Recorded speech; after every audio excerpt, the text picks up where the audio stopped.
Ал жактан бизге эмеден үйрөтөт, эмелерди чачабыз, телевизорду разбирать этип, аяктан запчасттар чогултуп, алар дреллерди жасап чыгабыз. Моларга эме керек, батарейка, моторчик. Мен буну ойлоп таптым, машинаның адаптерине музыка уккан алдым. Бул болсо телефонду заряддайт, флешка салса, бияка музыка чыгат. Базардан болсо фонариктер кымбат турат, мен өзүмчө ойлоп таптым фонарик арзан эле. Плюс минусу табып, ич крышканы термоклейме клейлеп, дрелмен тешип, эметип койсоң болду. Дагы болсо пила, мини пила болот. Бул болсо моторчик керек муга, ама кескен эме керек, кнопка, батарейка эле керек. Бул мен жыгачтарды кессе болот, пластмасса эмелерди кессе болот, пластиктерди кессе болот. Бул кызыга мен кичине кезимде эле бирденкелерди чачып жаза берчүмүн, крышка баклажкалардан. Ал ошентип биякта кружок бар экен, кружокко келип, алар жазып атам.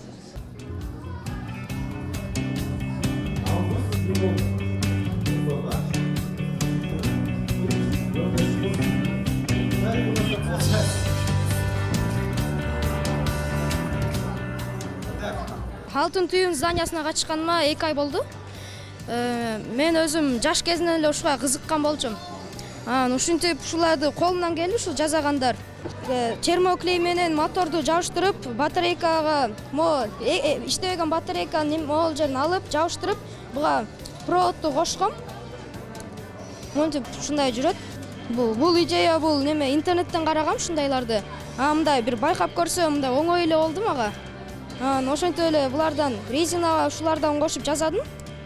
Айрыкча буну да жасагам. Бул болсо вентилятор 3 көздүү. Буларга 3 батарейка колдонду. Буну мындай иштеткенге, анан буларга бакалашка, 3 моторчик, мындай өчүрүп күйгүзгөн проводдор ушуларды колдонгом. Айрыкча мен машинаны жүргүзө тургандай жасагым келет, аны жакында жасаймын аны. Мен биринчи эң башында щетка менен жүрө турган машина жасайын деп аткам. Ал мында көп убакыт кетип калып, анан тез аранын ичинде могулар жасап чыктым. Тиге аябагандай көп убакыт кетти да, ошону аны кийинчерээк жасайм.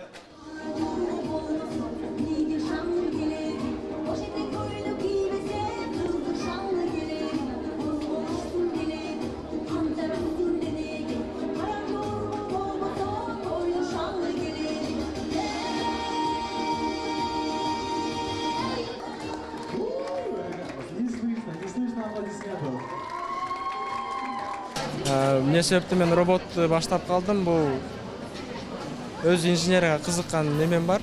Инженерияга кызыккандыктан ушул роботко келип жазылдым.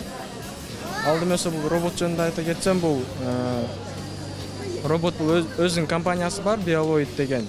Өздөрү ушинтип чыгарып неме кылат. Аны биз сатып алып, чогултабыз дагы ушинтип программа киргизебиз. Роботтун аты Кожомкул. Эмне себептен Кожомкул десек, бул Кожомкул да күчтүү болсун деп ат коюп койдук.